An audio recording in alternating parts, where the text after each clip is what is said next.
মরার মতন বিছানায় শুয়ে আছি।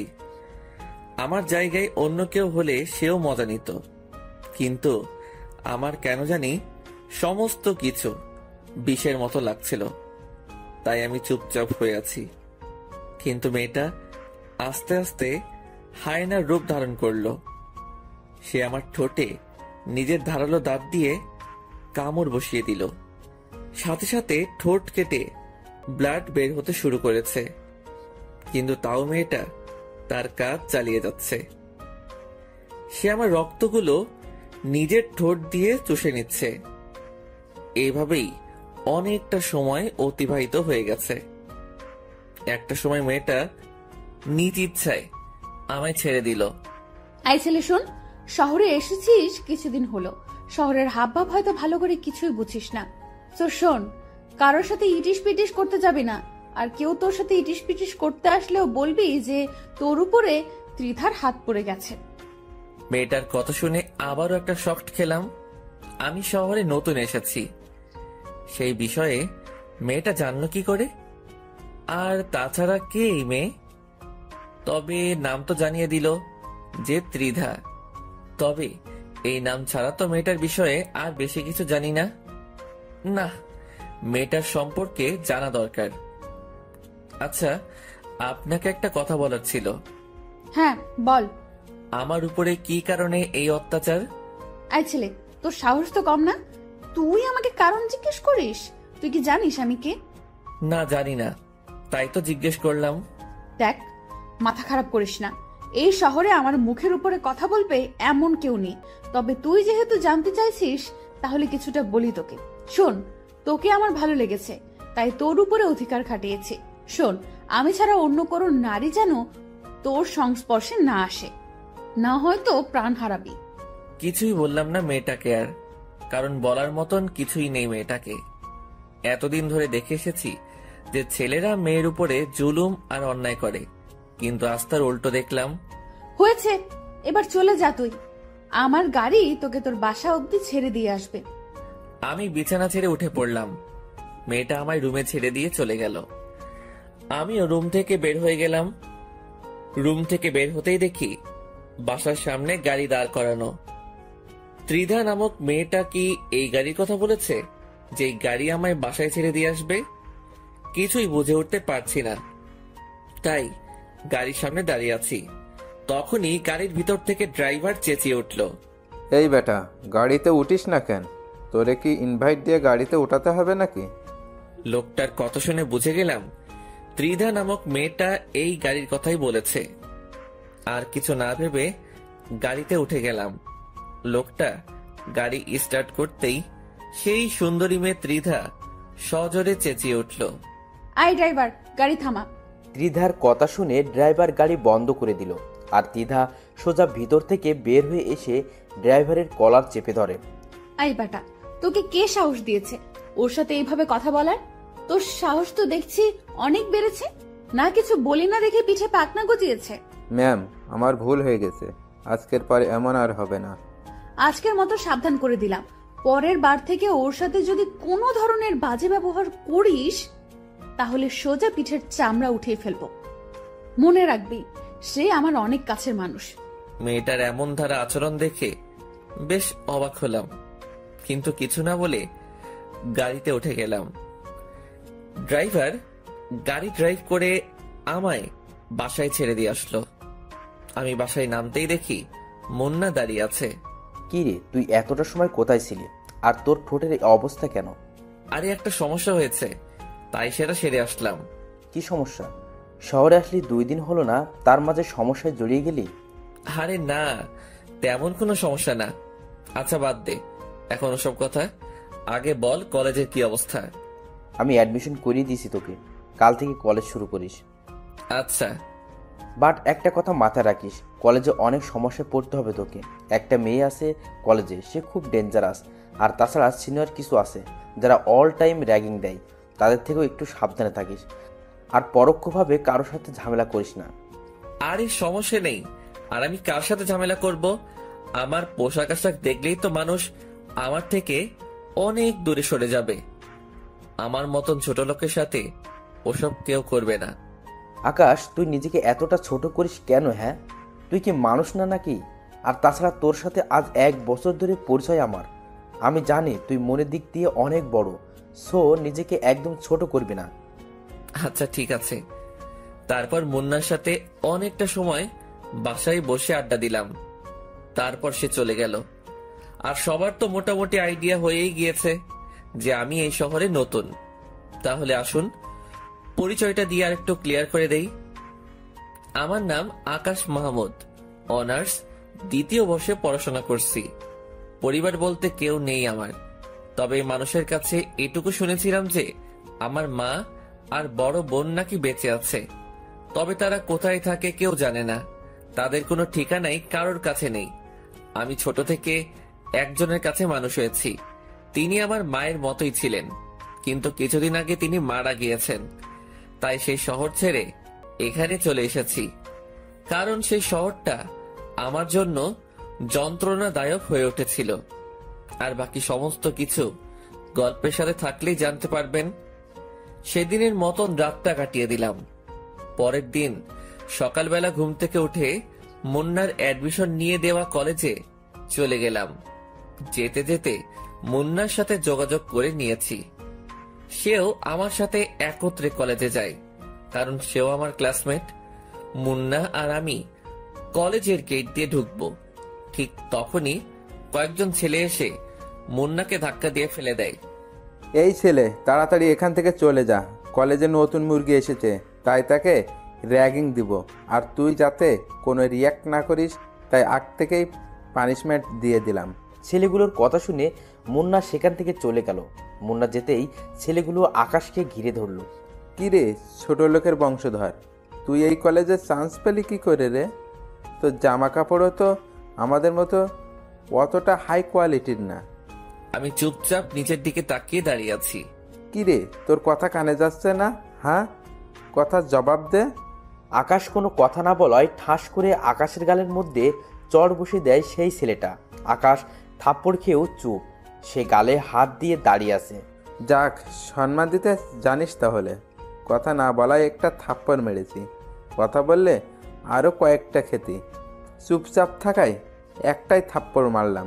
তবে তুই এই কলেজে আসায় আমাদের একদিকে লাভ হয়েছে, কারণ আমরা একজন পার্সোনাল কাজের ছেলে পেয়ে গেছি। তোকে যখন তখন কাজে লাগাতে পারবো। এই কি বলিস তোরা? হ্যাঁ দোস্ত, তুই ঠিক বলেছিস। এই শোন, আজ থেকে তুই আমাদের কর্মচারী। আমাদের জন্য সব সময় নাস্তা পানি আনা নেয়া তুই এই করবি। আর এখন শোন, আমার পা অনেক ব্যথা করছে, পাগুলো টিপে দে দেখি। ছেলেগুলোর কথা শুনে মেজাজটা চরম লেভেলের খারাপ হচ্ছে, কিন্তু কিছুই করার নেই।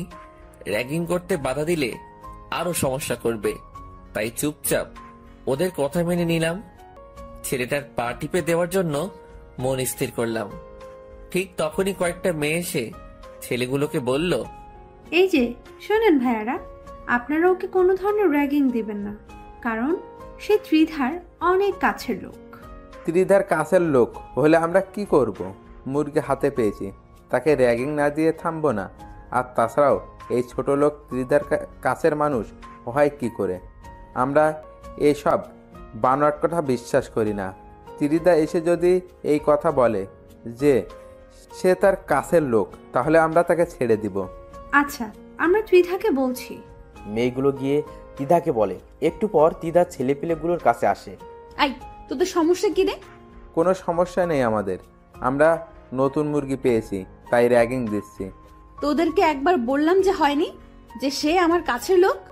মানে কি ত্রিধা, এই ছোট লোক তোমার কাছের কেউ? এই কথা যেন কোনো মতেই বিশ্বাস করতে পারছি না। তোদের বিশ্বাস হচ্ছে না তো? দাঁড়া, তোদের বিশ্বাস করাচ্ছি। তিধা আকাশের কাছে এসে ওকে জড়িয়ে ধরে সবার সামনে তার ঠোঁটের মধ্যে কিস বসিয়ে দেয়। এই দৃশ্য দেখে পুরো কলেজ হাঁ করে তাকিয়ে আছে আকাশ আর তিধার দিকে। পুরো কলেজের সকলকেই তাক লাগিয়ে দিয়েছে তিধার এমন কর্মকাণ্ড। সবার চোখ জোড়া কপালে উঠে গেছে তিধার আচরণে। কিছুক্ষণ পর তিধা আকাশকে ছেড়ে দেয়। কিরে, এবার বিশ্বাস হলো তো? তিধার প্রশ্নের উত্তর দেওয়ার পরিস্থিতিতে যেন কেউ নেই, সবাই হতভম্ব হয়ে দাঁড়িয়ে আছে। কিরে, সবার মুখের বুলি কোথায় গেল? ত্রিধা, কি করে সম্ভব এমনটা? কি করে সম্ভব সেটা তো নিজের চোখেই দেখলি, তাহলে এবার ছাগলের মতো চেঁচাচ্ছিস কেন? তিধার কথা শুনে সবাই চুপচাপ হয়ে যায়, কারণ তিধার মুখের উপরে কথা বলবে এমন কারোর বুকের পাটা হয় নাই। আয় ছেলে, চল তুই আমার সাথে। তিধা আকাশের হাত ধরে টানতে টানতে একটা জায়গায় নিয়ে গিয়ে বসায়। আকাশ চুপচাপ বসে আছে। শোন, কলেজে সবাই জেনে গেছে যে তোর উপরে ত্রিধা হক জমিয়েছে। আজকের পর আর কেউ সাহস করবে না তোর সাথে বেয়াদবি করার। আর তোর গাল লাল হয়ে আছে কেন? তার মানে কি সেই ছেলেগুলো তোকে র্যাগিং দিয়েছে? আমি চুপচাপ দাঁড়িয়ে আছি, কোনো কথা না বলে। জলদি কথার আনসার না পেলে চরম রাগ উঠে আমার।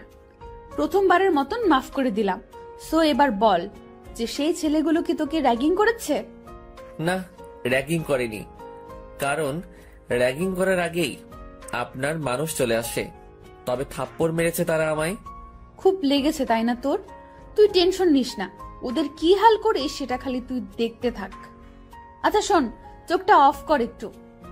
মেয়েটার কথা শুনে বুঝতে পারছি না যে কি করতে চাইছে সে, তবে মেয়েটার কথা মতন চোখ বন্ধ করে ফেললাম।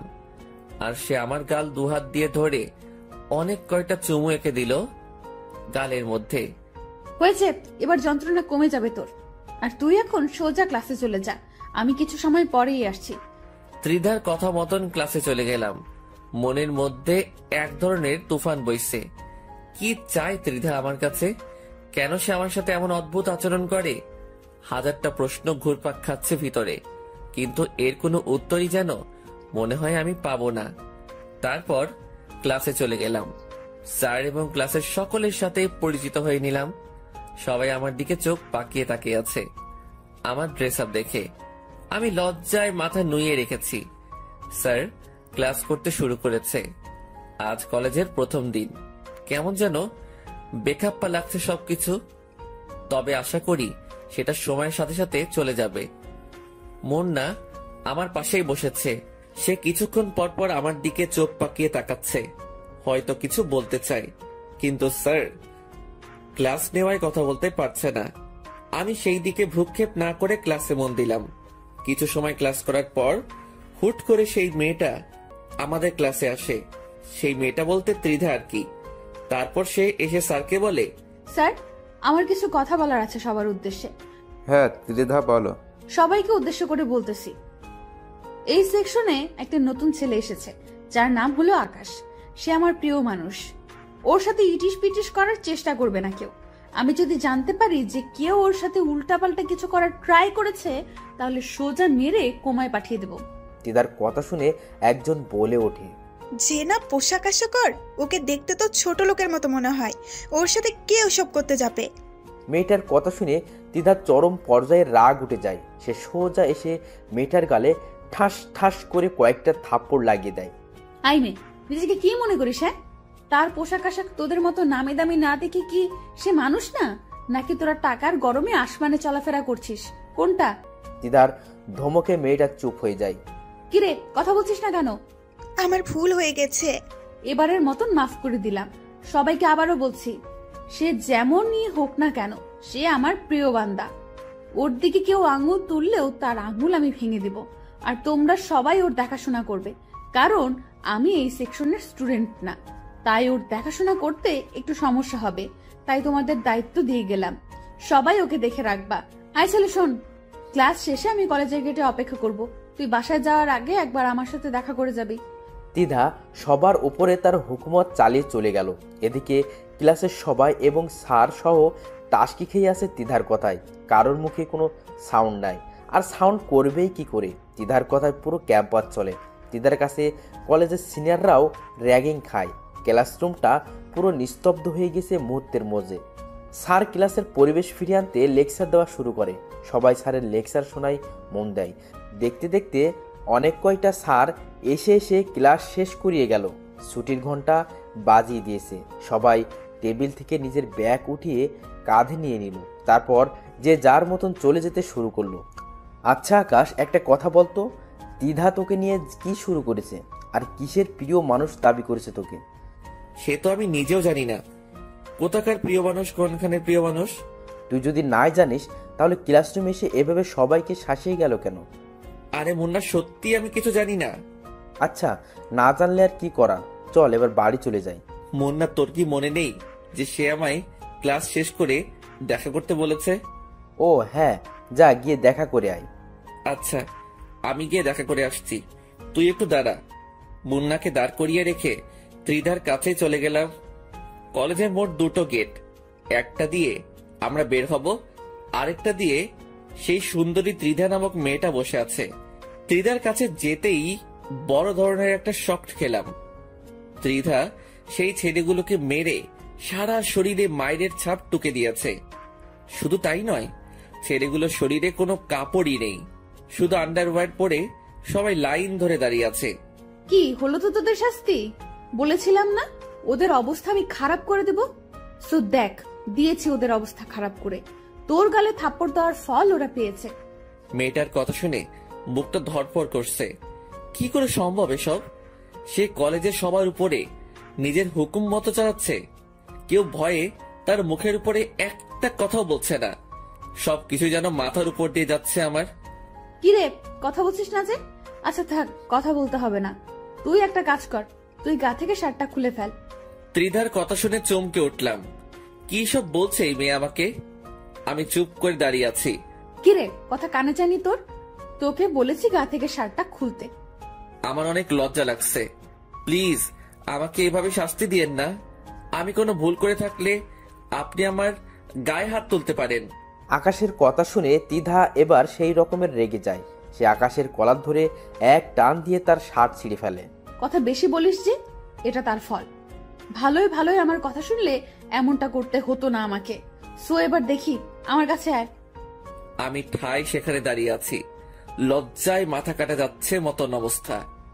আশেপাশে যারা ছিল সবাই আমার দিকে চোখ পাকিয়ে তাকিয়ে আছে। তুই কি আমার কাছে আসবি নাকি আবার অন্য পন্থা অবলম্বন করতে হবে আমাকে? ত্রিধার এমন কথা শুনে তাড়াতাড়ি ওর কাছে চলে গেলাম। না হয় এবার কি করে বসবে কে জানে। তার কাছে যেতেই সে আমার কোমরে তার দুই হাত দিয়ে পেঁচিয়ে ধরলো। তারপর বুকের মাঝখান বরাবর পাগলের মতন চুমু খেতে শুরু করলো। যাদেরকে ত্রিধা শাস্তি দিয়েছে তারা চোখ পাকিয়ে তাকিয়ে আছে আমাদের দিকে। তখনই ত্রিধা বলে ওঠে, আই, তোরা এদিকে তাকিয়ে তাকিয়ে কি দেখছিস? হ্যাঁ, জীবনে কি আর কোনোদিন রোম্যান্স দেখিসনি মনে হয়? তাড়াতাড়ি সব কয়টা চোখ নামা, না হয় সব কয়টা চোখ তুলে নিব একদম। ত্রিধার ঝাটকি খেয়ে ছেলেগুলো নজর ফিরিয়ে দেয়।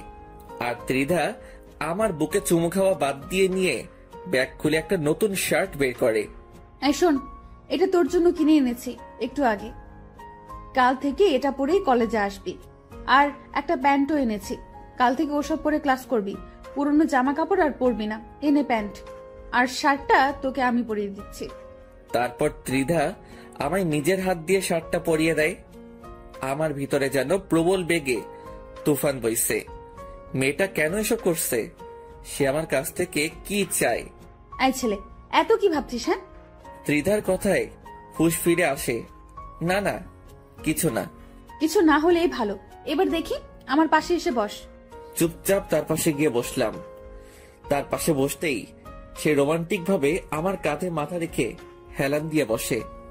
মেয়েটার আচরণ দেখে আমি যেন কোনো এক শূন্য মহাশয়ে ভাসছি, যেখানে কোনো কিছুর অস্তিত্ব নেই, যেখানে আছে শুধু এই মেয়ের আশ্চর্যজনক ভালোবাসা।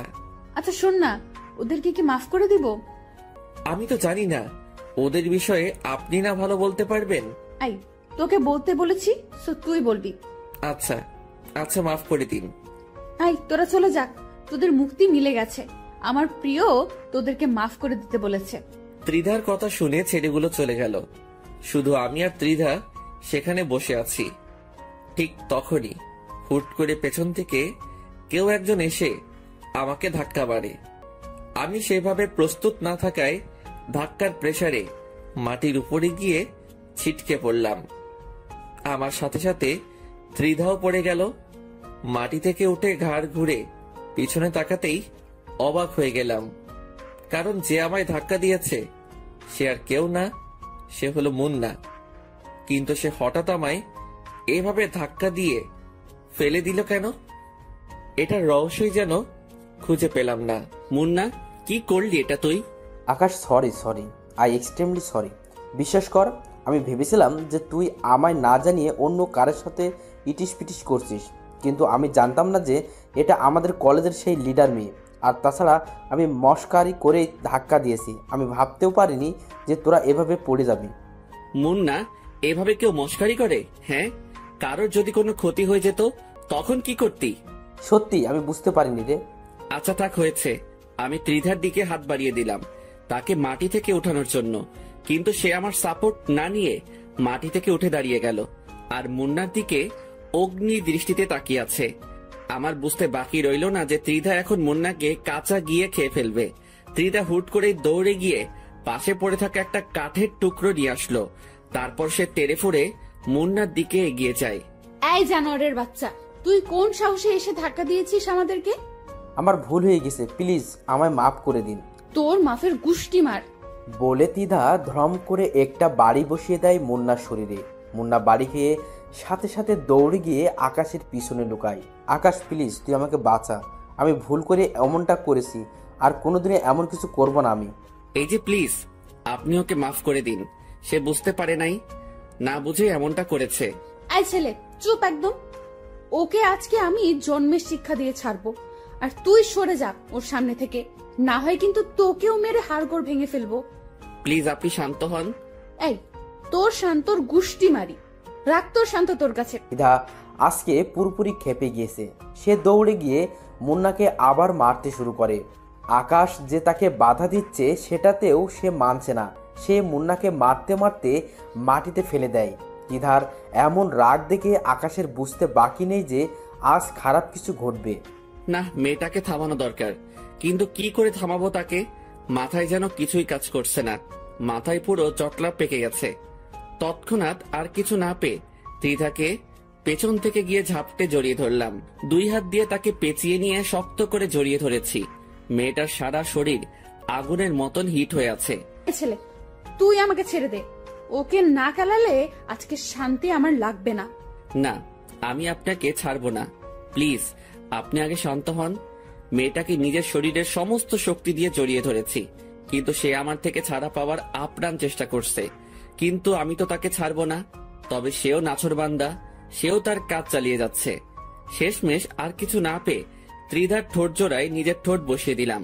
এবার সে শান্ত হয়ে গেল। অন্যদিকে মুন্নাকে হাত দিয়ে ইশারা করে চলে যেতে বলতেছি, সে আমার ইশারা মতন সেখান থেকে চলে যায়। এদিকে ত্রিধা পুরো পাগল হয়ে গিয়েছে। তার মাথা থেকে মায়ের ভূত তো নেমেছে, কিন্তু আরেকটা ভূত চেপে ধরেছে তাকে। তাকে আমি অনেকক্ষণ যাবৎ ছাড়ার চেষ্টা করছি, কিন্তু সে আমার ঠোঁট জোড়া নিজের আয়ত্তে নিয়ে রেখেছে। তার থেকে কোনোভাবেই নিজেকে ছাড়াতে পারছি না। সে আমার ঠোঁটের অবস্থা 12টা বাজিয়ে দিয়েছে। সে হুট করেই আমার ঠোঁটের মধ্যে নিজের দাঁত বসিয়ে দিয়ে পরে ছেড়ে দেয়। তার ধারালো দাঁত আমার ঠোঁট পুরো ক্ষত করে দিয়েছে। সেই ক্ষতটা থেকে চুইয়ে চুইয়ে রক্ত পড়তে শুরু করে। আমি অবাক চোখে ত্রিধার দিকে তাকিয়ে আছি। এই ছেলে এইভাবে তাকিয়ে থেকে কোনো লাভ নেই, সবে মাত্র তোর ঠোঁটে স্পর্শ করেছি, এখনো তোর সারা শরীর বাকি আছে। ধীরে ধীরে তোর সারা শরীরেই স্পর্শ করব আমি। তোর সারা শরীর আমার, শুধু তোর শরীর না, পুরো তুইটাই আমার। আচ্ছা শোন, এখন বাসায় চলে যা তুই, আমার একটা কাজ আছে, আমি সেটা সেরে বাসায় যাব। আমি সেখান থেকে সোজা বাসায় চলে আসলাম। মনে মনে খালি একটা কথাই বাড়ি খাচ্ছে, এই মেয়েটা কি কোনো ভ্যাম্পায়ার নাকি? না, হয়তো এমনটা কেন করে সে, না দেখি এর শেষ কোথায় হয়। তারপর বাসায় এসে ফ্রেশ হয়ে নিলাম। তারপর খাবারটা শেষ করে বিছানায় গা এলিয়ে দিয়ে ফেসবুকিং করছি। হঠাৎ এই নিউজ ফিডের একটা পোস্ট সামনে এলো। অনেক কয়টা ছেলেকে নাকি একইভাবে মেরে গাছের সাথে লটকে রেখেছে রংবাজ নামক কোন একটা গ্যাংয়ের ছেলে পেলে। এই নিউজ দেখে বুকের ভিতরে ছ্যাত করে উঠল। এই রংবাজ গ্যাং আবার কোথা থেকে উৎপত্তি হলো? এদের কি খেয়ে দিয়ে কোনো কাজ নাই নাকি? তোর মূর্খ সব কয়টা। এসব বিষয়ে আমি নাক না ঘামালেও চলবে। তারপর কিছুটা সময় ফেসবুকিং করে ঘুমিয়ে গেলাম। বিকাল বেলায় ঘুম থেকে উঠতেই মুন্না ফোন দিল। আকাশ ধন্যবাদ রে আমাকে ওই মেয়ের হাত থেকে বাঁচানোর জন্য। তুই না থাকলে সেই মেয়ে আজ আমাকে মেরেই ফেলতো। আরে বাদ দে ওসব কথা, বন্ধু বন্ধু বিপদে না আসলে কিসের কি? হ্যাঁ সেটাই। আচ্ছা শোন, কোথায় আছিস তুই? কোথায় থাকবো আবার? বাসাতেই আছি। আচ্ছা, আমি আসছি, তুই বাসায় এই থাক। আচ্ছা। তারপর ফোন রেখে দিয়ে উঠে হাত মুখ ধুয়ে নিলাম। তারপর বসে বসে মুন্নার অপেক্ষা করছি। একটু পর এই দরজায় কড়া নাড়ালো কেউ। উঠে গিয়ে দরজা খুলে দিলাম। দরজা খুলতেই দেখি ত্রিধা দরজার সামনে দাঁড়িয়ে আছে। ত্রিধাকে দেখে বিশাল রকমের একটা শক খেলাম। এই, আপনি এখানে কেন? সেই কৈফিয়ত কি তোকে দিতে হবে নাকি? না, তা না, আসলে হঠাৎ করে আসলেন তো তাই। আমার যখন ইচ্ছা হবে তখনই তোর কাছে আসবো। সো এবার ভেতরে ঢুক, আর টিভি থাকলে চালু কর। একটু পর টিভিতে একটা রোমান্টিক মুভি দিবে, দুজনে বসে বসে মুভি দেখবো। আর আমি পপকর্নও নিয়ে এসেছি, সেই মজা হবে আজকে। ত্রিধার কথা মতন ভাঙাচোরা টিভিটা চালু করে দিলাম। তারপর দুজনে বসে বসে টিভি দেখছি। ত্রিধা আমায় জড়িয়ে ধরে বুকের উপরে মাথা দিয়ে রেখেছে। ঠিক তখনই মুন্না ঘরের মধ্যে প্রবেশ করে। ত্রিধা আসায় সেই যে দরজা খুলেছি আর লাগাইনি। মুন্না আসার সময় হাতে করে নাস্তা নিয়ে এসেছিল। সে ত্রিধাকে দেখে নাস্তাগুলো সেইভাবেই ঘরের মধ্যে ফেলে রেখে এক দৌড়ে ঘর ছেড়ে পালিয়ে যায়। আই বেয়াদব ছেলে, ওই ছেলে তোর বাসায় কেন এসেছে? সে আমার বন্ধু হয়, তাই এসেছে। তো এইভাবে দৌড়ে পালালো কেন? আপনাকে দেখে। যা, ওকে গিয়ে ধরে নিয়ে আয়। ওকে ধরে এনে আমার সামনে হাজির কর। ত্রিধার কথা মতন বাসা থেকে বের হয়ে মুন্নাকে ফোন দিলাম। এই মুন্না, কই তুই? তোকে ত্রিধা বাসায় আসতে বলেছে, তাড়াতাড়ি বাসায় আয়। আকাশ, আমায় কি মেরে ফেলার প্ল্যান করছিস নাকি তোরা? আরে কি সব বলছিস? হ্যাঁ, তোকে আমরা মেরে ফেলতে যাব কেন পাগল? ত্রিধা তোকে ওর সামনে নিয়ে যেতে বলেছে। সো তুই বাসায় আয়, আর তোর কিছুই হবে না। আমি আছি, তুই আমার উপরে ভরসা রাখতে পারিস। আচ্ছা, আসছি। কিছুক্ষণ পর মুন্না বাসায় আসে। তাকে নিয়ে ত্রিধার কাছে গেলাম। আই, এই যে শোন, তোর বেয়াদবির শাস্তি তোকে ভালোভাবে দিতে পারিনি। সো এখন তুই আমাদের জন্য কফি বানা কিচেনে গিয়ে। আমি আর আকাশ বসে বসে মুভি দেখব। আমি তো কফি বানাতে পারি না। পারিস কি পারিস না সেটা তোর ব্যাপার। তোকে বলেছি কফি বানিয়ে আনতে, সো কফি বানিয়ে আন, না হয় তো তোর রক্ত কফির মগে নিয়ে পান করব। দিদার কথা শুনে মুন্না তাড়াতাড়ি কফি বানাতে চলে যায়। অন্যদিকে আকাশ গিয়ে তিধার পাশে চুপ করে বসে পড়ে। কিরে, তোর সমস্যাটা কোথায়? কই, কিসের সমস্যা? তুই এভাবে বসেছিস কেন? শুরুতে কি এভাবে বসেছিলি? না। তাহলে আগের মতো আমায় জড়িয়ে ধরে বস। ত্রিধার কথা মতন ওকে আবার জড়িয়ে ধরলাম। সেও আমায় জড়িয়ে ধরে বুকের মধ্যে মাথা রাখলো। ভিতরে কেমন যেন এক ধরনের তুফান বইছে, মনে হচ্ছে যেন নিজের। তো বন্ধুরা, এতক্ষণ ধরে গল্পটি শুনেছ। গল্পটি তোমাদের কাছে কেমন লাগছে? যদি গল্পটি ভালো লেগে থাকে এবং এ ধরনের গল্প আরো শুনতে পছন্দ করো, তাহলে এক্ষুনি নিচে থাকা সাবস্ক্রাইব বাটনটি টিপে আমাদের পরিবারের একজন সদস্য হয়ে যাও এবং গল্পটি কন্টিনিউ করো। আর হ্যাঁ, একটি সুন্দর কমেন্ট করতে কিন্তু ভুলবে না। নিজের প্রিয় মানুষটাকে বুকে জড়িয়ে নিয়ে রেখেছি, কিন্তু সত্যি তো এমনটা না। কারণ ত্রিধার চাওয়া পাওয়া কি সেটাই বুঝতে পারছি না। এসব নিয়ে ভাবছিলাম, তখনই মুন্না কফি বানিয়ে নিয়ে এলো। ত্রিধা মুন্নার হাত থেকে কফি নিয়ে এক চুমুক দিতেই তার চেহারার রং পরিবর্তন হয়ে যায়। সে কফির মগ আর কফি সহ ফিক্কা দিয়ে ফেলে দেয়। তোদের দিয়ে আসলেই কোনো কাজ হবে না। তুই আসলেই একটা গাধা। তোর মতন গাধা দুনিয়ার জন্য একটা বোঝা। মুন্না মাথা নুইয়ে রেখেছে। ভিতরে ভিতরে সে ভয়ে মরে যাচ্ছে। আচ্ছা শোন, তুই গাধা হোস আর যাই হোস না কেন, আকাশের দেখাশোনা আজ থেকে তুই করবি। ওর চলাফেরায় যেন কোনো ধরনের সমস্যা না হয়। তার সমস্ত প্রয়োজন তুই পূরণ করবি। তার জন্য যত টাকার প্রয়োজন হয় আমাকে জানাবি তুই। দিদার কথা শুনে আকাশ আর মুন্না দুজনেই তাজ্জব হয়ে যায়। কি বলেছি মাথায় ঢুকেছে তোর? জি হয়েছে, এবার আমি চললাম। আর আকাশ, তুই কালকে তাড়াতাড়ি কলেজে চলে আসবি, আমি অপেক্ষা করব কলেজে। আচ্ছা। তারপর ত্রিধা চলে গেল মুভি শেষ না করেই। ত্রিধা যাওয়ার পর অনেকটা সময় মুন্না আর আমি আড্ডা দিলাম বলতে ত্রিধার বিষয় নিয়েই কথা বলেছি। তারপর রাতে মুন্নাও চলে যায়। পরের দিন সকালবেলায় উঠে ফ্রেশ হয়ে কলেজে চলে গেলাম। রিক্সা করে কলেজে যাচ্ছি, প্রায় পৌঁছে গিয়েছে কলেজে। হঠাৎই দেখি কালকে সেই ছেলেগুলো পথ আটকে দাঁড়িয়ে আছে যাদেরকে তৃষা মেরেছিল।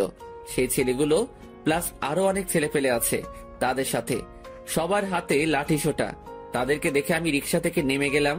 মামুর বেটা, আজ তোকে পেয়েছি। তোর জন্য গতকাল ত্রিধার কাছে মার খেয়েছি আমরা। সো আজ তার প্রতিশোধ নিব। আজ তোকে জমের দ্বারে পাঠাবো। দাঁড়া তুই, দেখি আজ তোকে কে বাঁচায় আমাদের হাত থেকে।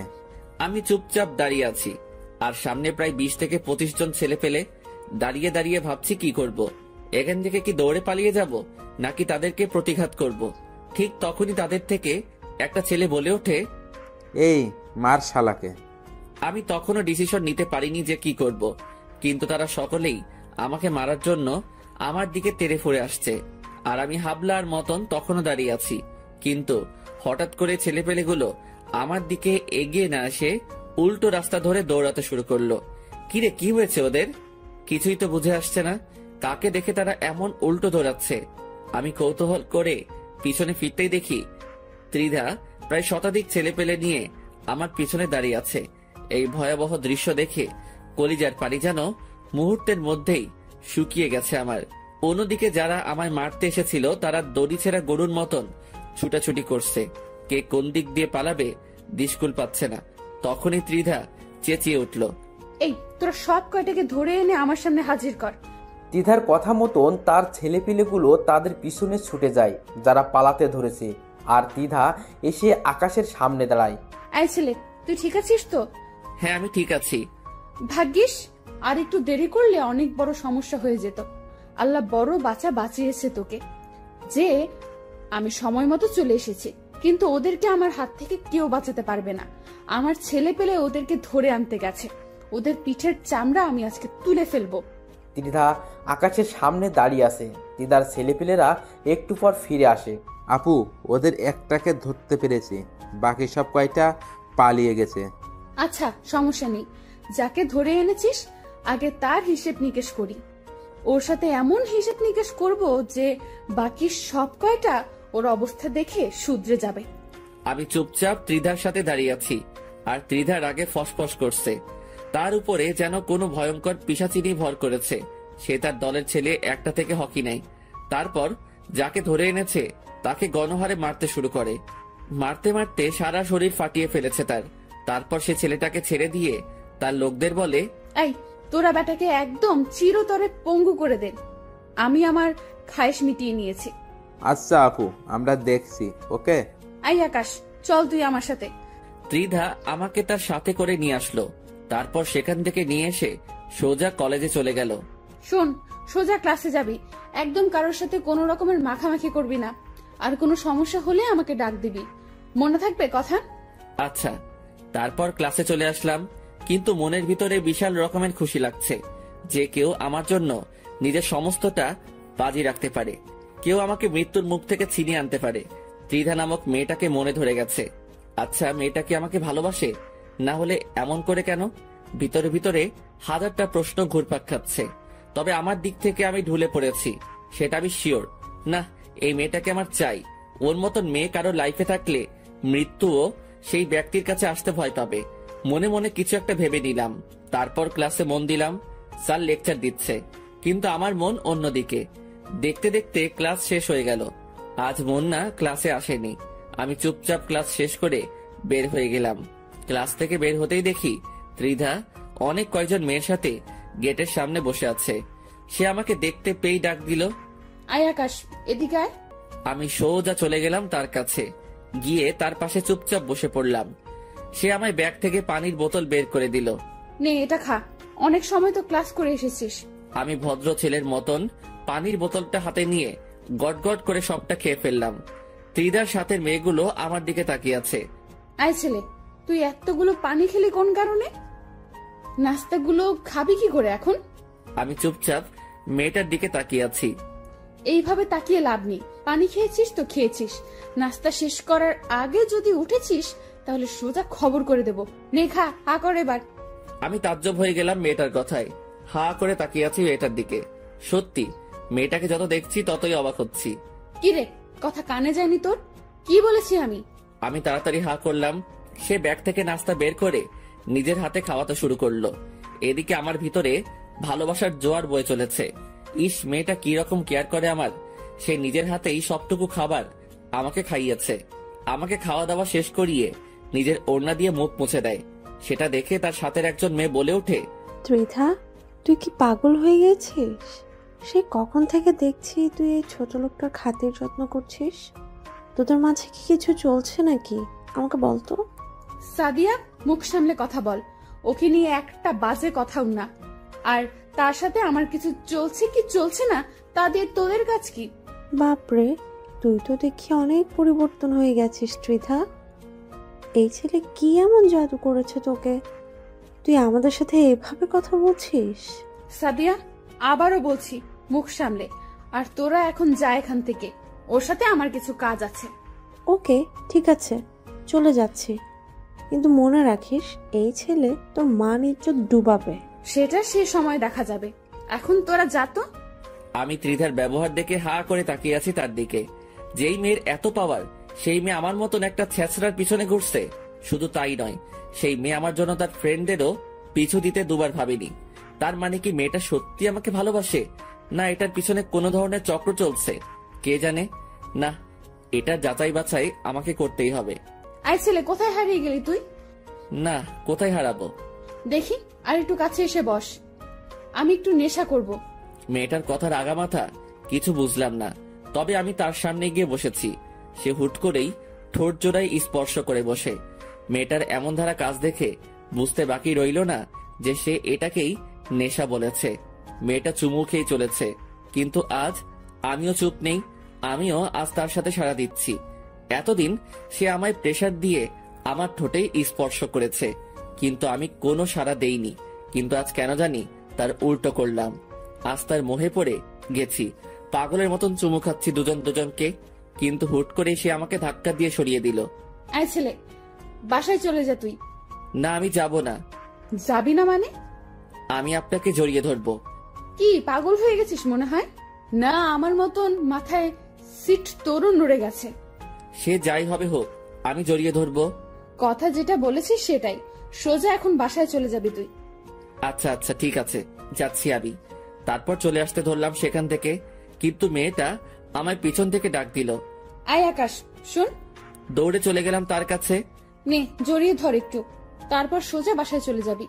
ত্রিধার কথা শুনে খুশিতে নাগিন ড্যান্স দিতে ইচ্ছে করছে। তাড়াতাড়ি ত্রিধাকে জড়িয়ে ধরলাম। কিছুক্ষণ জড়িয়ে ধরে সেখান থেকে চলে আসলাম। ত্রিধার কথা মতন সোজা বাসায় এসেছি। বাসায় এসে সেভাবে শুয়ে পড়লাম। শরীর অনেক ক্লান্ত লাগছে আজকে, আর তাছাড়া খেয়েই তো এসেছি। সেভাবে ঘুমিয়ে পড়লাম। এক ঘুমে মাগরিবের সময় উঠেছি। ঘুম থেকে উঠে হালকা পাতলা ফ্রেশ হয়ে নিলাম, তারপর পড়তে বসলাম। কিন্তু পড়ায় মন বসছে না।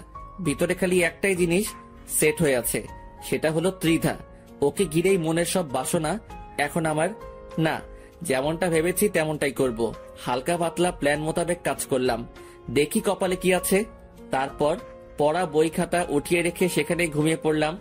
পরের দিন সকালবেলায় ঘুম থেকে উঠে কলেজে চলে গেলাম। গিয়ে দেখি মুন্না গেটের সামনে দাঁড়িয়ে আছে, কিন্তু ত্রিধাকে কোথাও দেখলাম না। হয়তো এখনো আসেনি। মুন্নাকে বললাম, মুন্না, তোর সাথে তো ত্রিধা মোটামুটি ফ্রি হয়েছে, তুই এই কাগজটা ত্রিধাকে দিবি সে আসলে।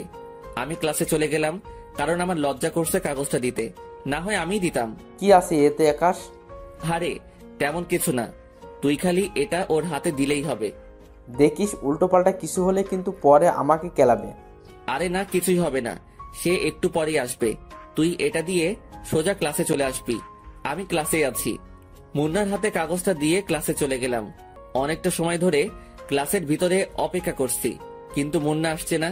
ঠিক তখনই অনেক কয়টা ছেলে ক্লাসের ভিতরে ঢুকে পড়ে। তারপর তারা আমার কাছে এসে আমার কলার ধরে টানতে টানতে ক্লাসরুমের বাহিরে নিয়ে যায়। আমি কিছুই বুঝে উঠতে পারছি না যে কি হচ্ছে। তারা আমাকে ক্লাসরুম থেকে বের করে কলেজ মাঠে নিয়ে গিয়ে ইচ্ছে মতন মারতে শুরু করে। এই, তোমরা আমাকে মারছো কেন? তোমরা কি জানো যে ত্রিধা যদি একবার এই খবর পায় তাহলে তোমাদের কি অবস্থা হবে? আকাশের কথা শুনে ছেলেপিলেগুলো হাসতে শুরু করে। হাসালি ভাই তুই? ত্রিধা আপু তোকে মারতে পাঠিয়েছে, বলেছে তোকে মেরে তোর হাত পা ভেঙে ফেলতে। কি? ত্রিধা আমায় মারতে তোমাদের পাঠিয়েছে? হ্যাঁ, তিনি তোকে মারতে পাঠিয়েছে। আকাশ ছেলেপিলেগুলোর কথা শুনে চমকে ওঠে। ঠিক সেই সময় ত্রিধা সেখানে আসে। কি রে কুকুরের বাচ্চা, তোর সাথে একটু ভালো ব্যবহার করেছি বলে তুই ধরে নিয়েছিস যে আমি তোকে ভালোবাসি? হ্যাঁ, আপনি তো আমাকে ভালোই বাসেন, না হয়তো আমার কেয়ার করতেন না। আকাশের কথা শুনে ত্রিধা আরও ক্ষেপে যায়। সে পা থেকে জুতো খুলে আকাশের গালে ইচ্ছে মতন অনেক কয়টা বাড়ি বসিয়ে দেয়। ছ্যাঁচড়ার বাচ্চা, সেসব কোনো ভালোবাসা ছিল না। সেসব আমি একজনের সাথে বাজি ধরে করেছি। বাজি বলতে একটা গেম খেলছিলাম। সেখানে আমি ডেয়ার নেওয়ায় আমার ফ্রেন্ড আমাকে বলে যে তুই চোখ অফ কর, তারপর চোখ খোলার পর ফার্স্ট যাকেই চোখের সামনে দেখতে পাবি তাকেই পটিয়ে দেখাতে হবে। তার থেকে প্রেমের প্রপোজাল নিতে হবে। সেদিন চোখ খোলার পর তুই সামনে চলে এসেছিস, তাই তোর থেকে প্রপোজাল পাওয়ার জন্য এসব করতে হয়েছে আমাকে। না হয়তো তোর মতন 2 টাকার ছেলেকে খেয়ে ভালোবাসতে যাবে। আসলে ভুলটা আমারই ছিল যে আমি নিজের স্ট্যাটাস ভুলে গিয়ে তোর মতন ছ্যাঁচড়ার সাথে এতদিন চলেছি। না হয়তো তোর মতন ছোট লোক কোনোদিনও আমাকে এই প্রপোজ লেটার দিতে পারতো না। যদিও কি ফিনিশ করেছি, কিন্তু তোর থেকে প্রপোজাল পেয়ে ঘৃণা লাগছে অতিরিক্ত মাত্রায় নিজের কাছে।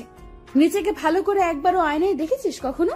নাচতে নাচতে এসেছিস আমাকে প্রপোজ করতে। কোথায় তুই আর কোথায় আমি? আমি হলাম শহরের নাম করা রংবাজ গ্যাংয়ের লিডার, যার পেছনে হাজার হাজার ছেলে ঘুরে। তাছাড়া আমার বাবাও শহরের নামি দামি লোক। আর তুই সেই মেয়েকে প্রপোজ করতে চলে এসেছিস জানোয়ার। মার তোরা বেটাকে, মেরে একদম সারা শরীর ফাটিয়ে ফেলবি ওর। ত্রিধার কথা শুনে কলিজার পানি পুরো শুকিয়ে গেছে। নিজের কাছে নিজেকে এতটা অসহায় লাগছে যা বলে বোঝাতে পারবো না। কিন্তু সে কাজটা ভালো করলো না, আর সে আমায় গ্যাংয়ের পাওয়ার দেখাচ্ছে যে সে রংবাজ গ্যাংয়ের লিডার। অথচ আমি যদি একবার নিজের ফুল ফর্মে চলে আসি তাহলে সে নিজেই কবর খুঁড়ে নিজেকে নিজেই দাফন করে দিবে। ছেলেপেলেগুলো আমার বেধড়ক মারতে শুরু করে, আর আমি অসহায়ের মতন মায়ের খেয়ে চলেছি। মুন্না পাশেই দাঁড়িয়ে আছে। সে আমায় বাঁচানোর জন্য যে এগিয়ে আসবে সেই সাহস সে করতে পারছে না। তারা আমায় মারতে মারতে সারা শরীর ফাটিয়ে ফেলে, তাও তাদের খায়েশ মিটেনি। আমি পাগলের মতন মাটির উপরে পড়ে গেলাম। এখনই যেন জ্ঞানটা হারিয়ে ফেলবো আমি। ঠিক তখনই একটা ছেলে আমার তলপেট বরাবর সজোরে এক লাথি মারে। লাথিকে মাগো বলে চিৎকার করে উঠলাম। এত ভয়ঙ্কর রকমের যন্ত্রণা হচ্ছিল যে টিকতে না পেরে বমি করে দিলাম। তারা আমার এই ভয়াবহ অবস্থা দেখে মুক্ত করে দিল আমাকে। আই থাক, আর মারিস না ছোট লোকটাকে, না হয়তো পরে সোজা উপরেই চলে যাবে, তারপর আরেক বিপদ বাঁধবে তখন। ত্রিধার কথা মতন ছেলেপিলেগুলো মার বন্ধ করে দেয়। তারপর তারা চলে যায়। তারা চলে যেতেই মুন্না দৌড়ে আসে আকাশের কাছে। এই আকাশ, ঠিক আছিস তো তুই? দেখি, উঠে দাঁড়া। মুন্না আকাশের হাত ধরে তাকে মাটি থেকে উঠায়। এই আকাশ, তোর অবস্থা তো বেশি একটা ভালো না, চল তোকে নিয়ে হসপিটালে যাই। তার কোনো প্রয়োজন নেই, তুই ক্লাসে চলে যা, আর আমি বাসায় চলে যাচ্ছি। এই আকাশ, তুই কি পাগল হয়ে গেলি? হ্যাঁ, তোর শরীরের অবস্থা একবারও দেখছিস তুই? মুন্না, আমি তোকে বলেছি তুই ক্লাসে চলে যা। না, আমি ক্লাসে যাব না। আমি এখান থেকে তোকে নিয়ে সোজা হসপিটালে যাব। এই মুন্না, তোকে আমি বলেছি হসপিটালে যেতে, তুই তারপরেও আমার মুখের উপরে কথা বলছিস কোন সাহসে? খুব জোর চেঁচিয়ে বলে। মুন্না আকাশের ভয়ঙ্কর চেহারা দেখে ভয় পেয়ে যায়। আচ্ছা আচ্ছা, আমি ক্লাসে যাচ্ছি, কিন্তু প্লিজ তুই সোজা গাড়ি নিয়ে বাসায় চলে যা। হ্যাঁ, আমি বাসায় চলে যাব, তুই এখন ক্লাসে যা। আচ্ছা, চললাম। মুন্না ক্লাসে চলে গেল, আর আমি সেখান থেকে চলে আসলাম। মাথা যেন চরকির মতন ঘুরপাক খাচ্ছে। সচ্ছলভাবে হাঁটার শক্তিটাও হারিয়ে ফেলেছি, কিন্তু তাও আমি নিজের জোরে কলেজ থেকে বেরিয়ে গেলাম। কারণ এত পরিমাণ লজ্জা লাগছে নিজের কাছে যা বলে বোঝাতে পারবো না। তারা যখন আমায় মেরেছে তখন পুরো কলেজ আমার দিকে চোখ পাকিয়ে তাকিয়েছিল। আজকের পর পুরো কলেজ আমায় বাঁকা চোখে দেখবে। সবার চোখে কালার হয়ে গেলাম এই যাত্রায়। রাস্তা দিয়ে হাঁটছি আর এসব কথা ভাবছি, কিন্তু হঠাৎ এই মাথাটা বিশাল রকমের চক্কর দিয়ে উঠল। আমার সমস্ত দুনিয়াদারি ঘুরতে শুরু করলো। চোখে যেন আর কিছুই দেখতে পাচ্ছি না। হুট করেই মাথায় হাত দিয়ে রাস্তার মাঝে বসে পড়লাম। ঠিক তখনই কোথা থেকে যেন অল্প বয়সী একটা মেয়ে দৌড়ে আসে আমার দিকে। এই যে, কি হয়েছে আপনার? আর আপনার সারা শরীরে এইসব কিসের দাগ? আমার মাথা অনেক ঘুরছে আর এসব চোট পেয়ে হয়েছে। দেখি চলুন আপনি আমার সাথে, পাশেই আমার বাসা, সেখানে কিছুটা সময় রেস্ট নিয়ে বাসায় চলে যাবেন না হয়। ইস, কতখানি লেগেছে আপনার। মেয়েটার কথা শুনে ভিতরটা ফেটে যাচ্ছে, কারণ সেও মেয়ে আর ত্রিধাও একটা মেয়ে। এই মেয়ে আর ত্রিধার ভিতরে আকাশ পাতাল ব্যবধান। কেউ মেরে মানুষের ভিতরটাকে জখম করে দিচ্ছে, আর কেউ সে মানুষটাকে বাঁচানোর জন্য হাই হতাশ করছে। মেয়েটা আমায় ধরে ধরে তার বাসায় নিয়ে গেল। তারপর আমায় রুমের মাঝে নিয়ে গিয়ে সোফায় বসিয়ে দিল। পরে সে ভিতরে গেল। এদিকে আমার যন্ত্রণা আরো বেড়ে গেছে। আর টিকে থাকতে পারলাম না, সেইভাবেই জ্ঞান হারিয়ে ফেললাম। 3 দিন পর জ্ঞান ফিরে এসেছে। জ্ঞান ফিরে আসতেই দেখি আমি বিছানার উপরে শুয়ে আছি, আর পাশে সেই মেয়েটা আরেকজন মহিলা বসে আছেন। সম্ভবত মেয়েটার মা উনি। এখন কেমন লাগছে বাবা তোমার? জি ভালো। আজ 3 দিন পর তোমার জ্ঞান ফিরেছে। এই 3 দিনে কতটা টেনশন হচ্ছিল জানো? কি 3 দিন পর আমার জ্ঞান ফিরেছে মানে? হ্যাঁ বাবা, আমার মেয়ে তোমার বাসায় নিয়ে আনার পর এই তুমি জ্ঞান হারিয়ে ফেলেছো, আর আজ এই তোমার জ্ঞান ফিরেছে। মহিলাটার কথা শুনে চোখ কপালে উঠে গেল। আজ 3 দিন আমি অচেতন। কি থেকে কি হচ্ছে এসব? আচ্ছা বাবা, তোমার এমন অবস্থা কি করে হলো? আসলে কি বলবো, লজ্জার কথা, তবু বলছি। আমি একজনকে ভালোবাসতাম, কিন্তু সে আমার সাথে গেম খেলেছে। তার এই গেম সম্পর্কে আমার ধারণা ছিল না। যখন আমি তাকে নিজের ভালোবাসার ইজহার করি, তখন সে লোক দিয়ে আমায় বেধড়ক পিটুনি দিয়েছে। মানুষের মনুষ্যত্ব বলতে কি কোনো কিছুই নেই নাকি? আসলে দুনিয়াটা আজ খারাপ মানুষদের দখলে। এই যে আমার মেয়েটাকে দেখেছো? তার বাবাকেও আমি ভালোবেসে বিয়ে করেছিলাম, কিন্তু সে আমার পুরো দমে মেরে দিয়েছে। পরিশেষে না পেরে তাকে ছেড়ে দিয়ে চলে এসেছি। কিন্তু মানুষটা নাকি কিছুদিন আগে মৃত্যু হয়েছে। তার মৃত্যুর খবর শুনে আমার বিন্দু পরিমাণ আফসোস হয়নি, কারণ সে তার পাপের ফল পেয়েছে। বাবা, তুমি চিন্তা করিও না। যে তোমার সাথে খারাপ আচরণ করেছে, সেও সঠিক সময়ে তার শাস্তিটা পেয়ে যাবে। হয়তোবা পাবে। আচ্ছা বাবা, তোমার বাসা কোথায়, আর কে কে আছেন তোমার বাসায়? আমার বাসা এই শহরেই। একাই থাকি এই শহরে, আর পরিবার বলতে কেউ নেই। আমি একাই পরিবারের সদস্য। তবে হ্যাঁ, একজন আমায় ছোট থেকে লালন পালন করেছে, কিন্তু তিনি মারা গিয়েছেন কিছুদিন আগে। আগে অন্য শহরে ছিলাম, কিন্তু তিনি মারা যাওয়ার পর এই শহরে চলে আসি। এখানকার একটা কলেজে অ্যাডমিশন নিয়েছে। ইসরে, অনেক কষ্ট হয় চলতে তোমার, তাই না? না আন্টি, তেমন কিছুই না। আচ্ছা, এবার আমার যাওয়া উচিত, কারণ এমনিতেই অনেক ঝামেলায় ফেলে দিয়েছে আপনাদেরকে। এই ছেলে, একদম নড়বে না বিছানা থেকে। কিসের কষ্ট? হ্যাঁ, তুমি আমার ছেলেরই মতো। সো কোথাও যাবে না এখন তুমি। যতদিন তুমি সুস্থ হবে না, ততদিন তুমি এখানেই থাকবে। মা বয়সী মানুষটার কথা শুনে হা করে তাকিয়ে আছি। দুনিয়ায় সত্যি ভালো মানুষ আছে।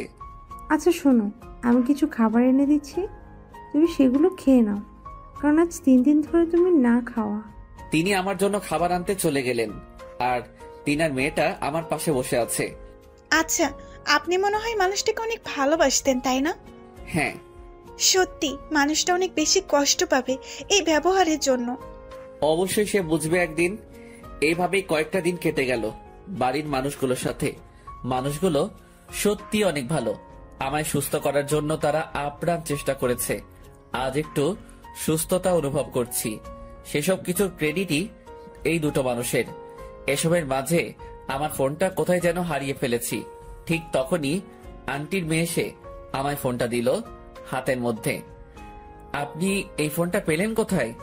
আপনাকে বাসায় এনেছিলাম যেই দিন, সেদিন আপনার পকেট থেকে ফোনটা সোফায় পড়ে যায়। পরে আমি সেটা সামলে রাখি। ধন্যবাদ। মেয়েটার হাত থেকে ফোনটা নিলাম। ফোনটা অফ হয়ে আছে। পাওয়ার বাটন ক্লিক করে ফোনটা ওপেন করলাম। ফোন ওপেন করতেই দেখি মুন্নার প্রায় 2 শতাধিক কল। এটা দেখে মাথায় আবার চক্কর দিয়ে উঠল। আচ্ছা এই যে শোনেন, আমার না একটু বের হতে হবে, কারণ আমার ফ্রেন্ড আমায় না পেয়ে হতাশ হয়ে আছে। আচ্ছা, আমি আম্মুকে বলছি। মেয়েটা গিয়ে তার আম্মুকে বলল তার মা আকাশের কাছে আসে। এই ছেলে, কোথায় যাবে তুমি? আমার একটু কলেজে যেতে হবে, কারণ আমার ফ্রেন্ড অনেক চিন্তা করছে আমার জন্য। আচ্ছা ঠিক আছে, কিন্তু কলেজ থেকে সোজা আবার এখানে ফিরে আসবে। আর তুমি যাওয়ার সময় সাথে করে তিন্নিকে নিয়ে যাবে, কারণ তোমার অবস্থা ভালো না। তিন্নি সেই মেয়েটার নাম যে আকাশকে তার বাসায় এনেছে। আচ্ছা, তারপর তিন্নিকে সাথে নিয়ে কলেজে চলে গেলাম, আর মুন্নার নাম্বারে মেসেজ করে বললাম কলেজ মাঠে আসতে। যদিও সে এখন কলেজে থাকবে, কারণ এখন কলেজ টাইম। কলেজে গিয়ে অপেক্ষা করতে লাগলাম মুন্নার জন্য। একটু পর মুন্না ক্লাসরুম ছেড়ে বের হয়ে আসলো। এই আকাশ, এতদিন কোথায় হাওয়া হয়ে গেছিলি তুই? তোর বাসায় গিয়ে খোঁজ করে এসেছি, কিন্তু তোর কোনো খোঁজ পাইনি। আর তাছাড়া নাম্বারে তো কতবার কল দিয়েছি তা আল্লাহ জানে। আরে ছিলাম এক জায়গায়। আচ্ছা বাদ দে এখন ওসব কথা, কি খবর বল। হ্যাঁ আছি কোনো রকম। তোর কি অবস্থা? আর তোর পাশে কি উনি? আমি ভালো আছি, আর সে হবে একজন। ছাড় ওনার কথা, চল কোথায় গিয়ে বসে কথা বলি। তারপর মুন্না আর আমরা সহ কলেজের গন্ডিতেই একটা বড় গাছ আছে, সেটার নিচে গিয়ে বসলাম। তারপর সেখানে বসে অনেকটা সময় কথাবার্তা বললাম। আচ্ছা থাক মুন্না, তুই আজকের মতন চলে যাই, কালকে থেকে আবার কলেজ রানিং করব। আচ্ছা ঠিক আছে। মুন্নাকে বিদায় দিয়ে আমি আর তিন্নি চলে আসতে ধরলাম। ঠিক তখনই দেখি গেটের সামনে ত্রিধা দাঁড়িয়ে আছে অনেক কয়টা মেয়ের সাথে। সে আমাকে দেখে হা করে তাকিয়ে আছে আমার দিকে। আমি তাকে দেখেও না দেখার ভান করে মাথা নুয়ে বের হয়ে গেলাম, কিন্তু সে পিছন থেকে এসে আমার শার্টের কলার ধরে টান দিল। কিরে ছোট লোক, তুই আবারও এই কলেজে? তোর কি লজ্জা শরম বলতে কিছুই নেই নাকি? না মার খেয়েও তোর শিক্ষা হয়নি কোনটা? আর সাথে দেখি সুন্দরী মেয়ে নিয়েও ঘুরছিস। কলার ছাড়েন, আমি বাসায় যাব, আর আমি কাকে নিয়ে ঘুরবো সেটা আমার বিষয়। কি তুই আমার মুখের উপরে কথা বলিস? তোর সাহস তো দেখি অনেক বেড়ে গেছে। সাহসের কিছুই দেখেননি এখনো, সো ভালোই ভালোই নিজের কাজ করেন। ত্রিধা আকাশের কথা শুনে চরম লেভেলের রেগে যায়। সে আকাশের গালে ঠাস করে একটা থাপ্পড় বসে দেয়, কিন্তু তার আগেই তিন্নি তার হাত ধরে ফেলে। এই মেয়ে, হেটামগুলো অন্য কোথাও গিয়ে দেখা। ওনার গায়ে একটা ফুলের টোকা লাগলেও হাত ভেঙে গলায় ঝুলিয়ে দেব। এই মেয়ে, কে তুই? আর তুই কোন সাহসে আমায় বাধা দিস? এখন তো খালি বাধা দিয়েছি, পরের বার সোজা গালের চামড়া তুলে ফেলবো। শোন, সবার উপরে হুকুম মতো চলে না, মাথায় রাখবি। সো চললাম এবার। এই আপনি চলেন। তিন্নি আকাশকে নিয়ে সেখান থেকে চলে আসে। তিন্নির আচরণে ত্রিধা পুরো রেগে মেগে আগুন। সে পিছন থেকে চেঁচিয়ে বলে, তোরা আজ দুইটা বাসায় যাস কি করে তা আমিও দেখব। একবার তো ছোট লোক তোকে মেরেছি, এবার আবার মার খাবি তুই। তোর সাথে সাহসী বডিগার্ডটাকেও দেখে নিব। ত্রিধার কথা শুনে তিন্নি যেতে যেতে পিছনে ফিরে বলে, ঠিক আছে, দেখা দেখি তোর ক্ষমতা। আমিও তোর ক্ষমতা দেখতে চাই। এই যে তিন্নি চলেন, ওর মতন ফালতুমের কথা না ভাবাই ভালো। তারপর তিন্নিকে নিয়ে হাঁটা দিলাম সেখান থেকে। রিকশায় করে বাড়ি ফিরছি, ঠিক তখনই দেখি রাস্তায় অনেক কয়জন ছেলে পেলে দল বেঁধে আমাদের পথ আটকায়। কি রে আকাশের বাচ্চা, অনেক উঠতেছিস বলে তুই? কিরে, তোদেরকে ত্রিধা পাঠিয়েছে মনে হয়? কে পাঠিয়েছে সেসব তোর ভাবতে হবে না, আমাদের কাজ হচ্ছে তোকে কেলানো। সো এবার পাক্কা মার্ডার হবে তুই আমাদের হাতে। আচ্ছা ঠিক আছে, দেখি কত বড় বুকের পাটা তোদের, আমায় মেরে দেখা। তিন্নি আপনি রিকশায় বসুন, ওদেরকে আমি দেখছি। আকাশের কথা শুনে ছেলেপিলেগুলো আরও খেপে যায়। বেশ কয়েকজন ছেলেপিলে তেড়ে ফুড়ে আসে আকাশকে মারার জন্য। আকাশ চুপচাপ দাঁড়িয়ে আছে। যেই না ছেলেপিলেগুলো আকাশের সামনে আসে, তখনই সব কয়টা লাশ হয়ে মাটির উপরে আসলে পড়ে। এই দৃশ্য দেখে সবাই থতমত খেয়ে যায়। বিশেষ করে যারা আকাশকে মারতে আসে, তাদের কলিজার সমস্ত পানি যেন শুকিয়ে গিয়েছে। তারা বুঝে উঠতে পারছে না যে কি ঘটছে তাদের সাথে। যেই সামনে এগোচ্ছে আকাশকে মারার জন্য, সেই মরা লাশ হয়ে মাটিতে পড়ে আছে। কিরে, মারবি না তোরা আমায়? আয় মার দেখি এবার তোরা। এই ছেলে, কি চাল চলেছিস তুই? তাড়াতাড়ি বল আমাদের, না হয় কিন্তু অনেক খারাপ হয়ে যাবে। আরে শোন, আমার কোনো চাল চালার প্রয়োজন হয়নি। চাল চালার আগেই তোদের অনেকের অবস্থা নরকে পরিণত হয়ে গেছে। আর চাল চাললে তো এখন আমার সাথে দাঁড়িয়ে কথা বলার পরিস্থিতিতে থাকতে পারতি না। মানে কি? কে তুই? আর আমাদের ছেলেপেলের এমন ভয়ঙ্কর অবস্থা হচ্ছে কেন? আমি কে সেটা শুনলে তোরা নিজেরাই আজরাইলকে ডেকে এনে বলবি তোদের জান কবজ করে দিয়ে যেতে। তুই কিন্তু অতিরিক্ত করে ফেলছিস, এর ফল কিন্তু তোকে ভোগ করতে হবে। আর তুই আমাদের কিছু সংখ্যক ছেলেকে মেরে নিজেকে মহান কিছু দাবি করিস না। মনে রাখিস, এখনো আমার পিছনে অনেক কয়জন ছেলেপেলে দাঁড়িয়ে আছে। আরে পাগলা, তুই আমাকে ছেলে পেলের পাওয়ার দেখাচ্ছিস না? চুপ করে আছি দেখে পেয়ে বসেছিস কোনটা? যেমনটা ভাবিস তুই, কিন্তু এটা পাকাপোক্তভাবে লিখে রাখ যে আজ আমার ছেলেপেলের হাতেই তোর মৃত্যু হবে। আচ্ছা ঠিক আছে, সে না হয় তুই মারিস আমাকে, কিন্তু একবার ভালো করে নিজের পিছনে তাকিয়ে দেখতো। আকাশের কথার মতন ছেলেটা পিছনে ফেরে, কিন্তু সে পিছনে ফিরতেই তার নজর সেদিকে আটকে যায়, কারণ সে দেখতে পায় যে তার ছেলেপেলের পিছনে বিশাল একটা রাক্ষসের দল দাঁড়িয়ে আছে, সব কয়টার হাতে মেশিন, যেই মেশিন তারা বাপের জন্মেও চোখে দেখেনি। কিরে, কিছু দেখতে পেলি? আকাশের কথা শুনে ছেলেটা জায়গায় দাঁড়িয়ে থরথর করে কাঁপতে শুরু করে। ভাই কে তুই, আর দানবের মতো ছেলেপেলেগুলো কে? আগেই তো বললাম যে আমি কে সেটা জানলে নিজেই ইনভাইট দিবি আজরাইলকে। আর দানবের মতন ছেলেপেলেগুলোর কথা বলছিস তো, ওরা তোদের রক্ত চুষতে এসেছে। এবার দেখি পালিয়ে যাস কোথায় তোরা সব কয়টা।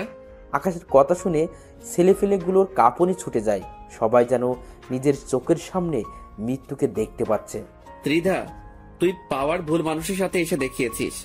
তোর আগে মানুষ যাচাই করে নেওয়া উচিত ছিল, কিন্তু তা তুই করিসনি। পোশাক দেখেই মানুষকে বিবেচনা করেছিস তুই, সেটার ফল এবার তোকে ভোগ করতে হবে। কিন্তু তোকে আমি আরো কিছুটা দিন সময় দিব উড়ার জন্য, কারণ এখনো তোর প্রতারণার ঘোর কেটে উঠতে পারিনি। সেটা কেটে উঠি, তারপর তোর সাথে আমার খেলা হবে। আর এই তোরা এদের সব কয়টাকে উপরে পাঠিয়ে দে, আমার কাজ আছে, আমি চললাম। এই তিন্নি চলেন। আমি আর তিন্নি হাঁটা দিলাম। তিন্নি আমার দিকে চোখ পাকিয়ে পাকিয়ে তাকাচ্ছে। অন্যদিকে আমার ছেলে পেলে তাদের খেল শুরু করে দিয়েছে। কিন্তু হুট করেই যে ছেলেটা এতটা সময় আমার সাথে কথা বলেছে, সে এসে আমার পায়ের উপরে হুমড়ি খেয়ে পড়ে। ভাই আমাকে মাফ করে দিন, সত্যি আমি জানি না যে আপনি কে আর কি আপনার পরিচয়। তবে এটা বলতে পারি যে আমি অনেক বড় ভুল করে ফেলেছি আপনাকে মারতে এসে। প্লিজ ভাই, আপনার পা ধরে কুড়ো জোরে ক্ষমা চাচ্ছি, আল্লাহর ওয়াস্তে আমাদেরকে মাফ করে দিন। কেন এখন কেন? তোরা না আমায় মারতে চেয়েছিলি, কিন্তু এখন কেন পা ধরে মাপ চাইছিস? ভাই আমরা আপনাকে চিনতে পারিনি। আমি শিওর যে আপনি অনেক বড় মাপের কেউ হবেন, না হয়তো আপনার জন্য এত মানুষ কখনোই আসতো না। আর তাছাড়াও যারা এসেছে তাদেরকে দেখে মানুষ বলে মনে হচ্ছে না, তাদেরকে দেখেই মনে হচ্ছে যেন তারা কোনো বনের হিংস্র হায়েনা। তারা রক্তের নেশায় বন ছেড়ে লোকালয়ে উঠে এসেছে। ভাই প্লিজ আপনার পা দুটো ধরে মাফ চাচ্ছি, আজকের পর কোনোদিন আর এই দুঃসাহস করব না। আচ্ছা ঠিক আছে, যা, মাফ করে দিলাম। কিন্তু কিন্তু কি কিন্তু ভাই? একটা শর্তে মাফ করব। ভাই আপনি একবার মুখ ফুটে বলেন, খালি আমরা আপনার সব শর্তে রাজি। তুই এখন ত্রিধাকে ফোন দিয়ে বলবি যে আকাশকে শেষ করে দেওয়া আমাদের সাহসে কুলোয়নি। সো আপনার বিষয়ে আপনি দেখেন, আমরা আর নাই এসবের মাঝে। তারপর ফোন কেটে দিবি। ভাই এক্ষুনি আমি ফোন লাগাচ্ছি। ছেলেটা ফোন লাগিয়ে দিয়ে দিদাকে সেম কথা বলে যা আকাশ তাকে শিখিয়ে দিয়েছে। ভাই এবার তো আমাদের ক্ষমা করে দিবেন? হ্যাঁ, তোদের ক্ষমা করে দিয়েছি। এই তোমরা আর কেউ ওদেরকে মেরো না, ওদের হিসাব নিকাশ এখানেই শেষ। আর শোন, তোদেরকে যেন এসবের মাঝে আর কোনোদিন না দেখি।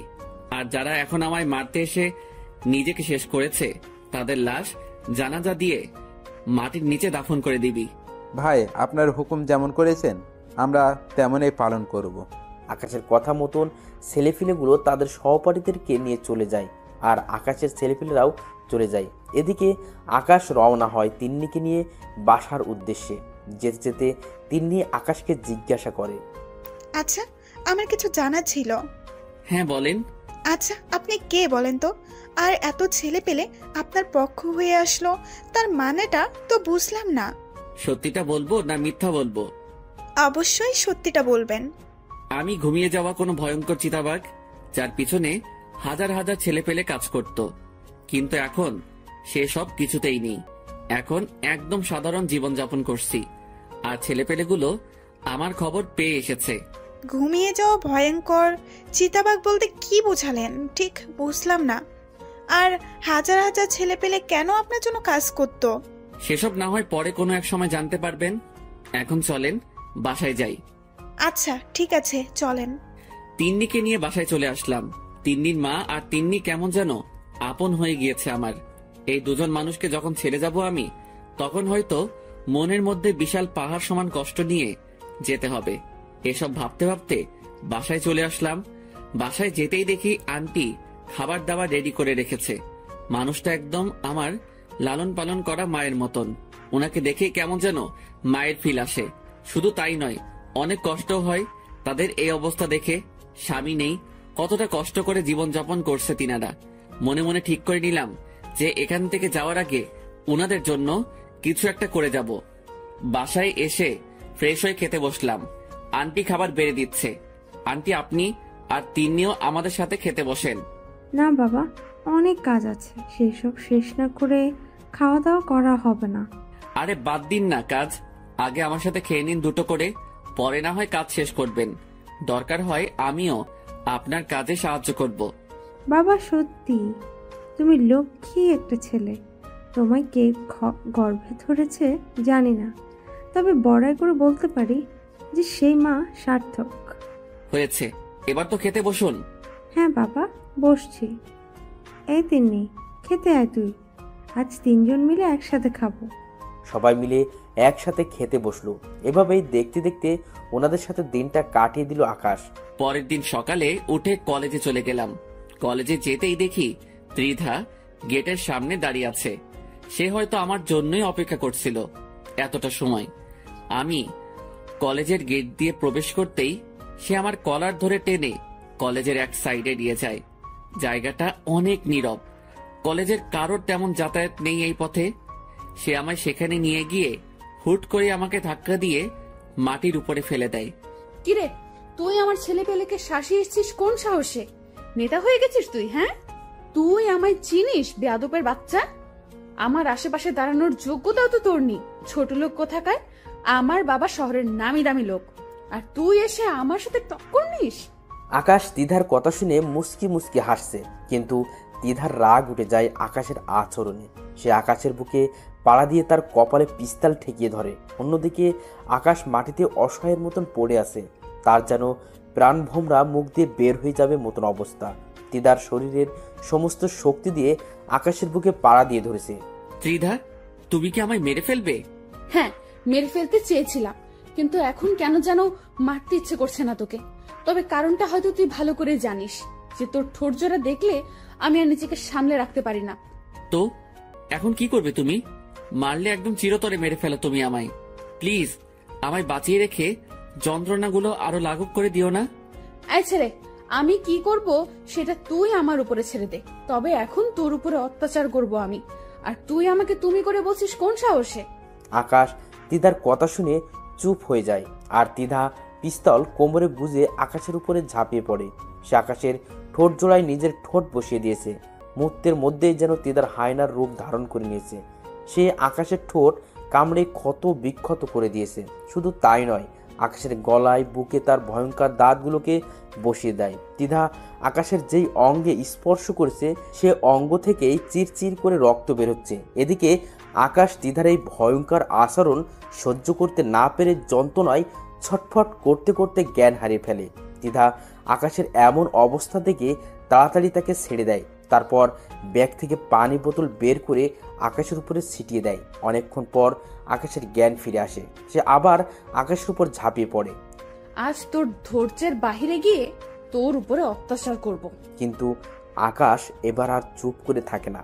সে শরীরের সমস্ত শক্তি দিয়ে তিধাকে ধাক্কা মারে। তারপর মাঠ থেকে উঠে দাঁড়িয়ে যায়, আর তিধা ধাক্কার টাল সামলাতে না পেরে মাটির ওপরে গিয়ে আছড়ে পড়ে। এই শরীর খেকর বংশধর, তুই নিজেকে কি মনে করিস? হ্যাঁ, বলেই ঠাস ঠাস করে কয়েকটা থাপ্পড় বসিয়ে দিলাম। অনেক অত্যাচার করেছিস, তাই এটা তোর প্রাপ্য। আর তোকে শুরুতেই বলেছি আমায় মেরে ফেল, কিন্তু তুই আমায় মারিসনি, বরং আমার কষ্ট আরো বাড়িয়ে দিয়েছিস। আর সেই কষ্টই এখন তোর জন্য কাল হবে। আজ তুই দেখবি আমার আসল রূপ। বলেই শরীর থেকে শার্টটা খুলে ফিক্কা দিয়ে মাটির উপরে ফেলে দিলাম। তারপর ত্রিধার উপরে ঝাঁপিয়ে পড়লাম অট্টহাসি একটা দিয়ে। হা হা হা হা।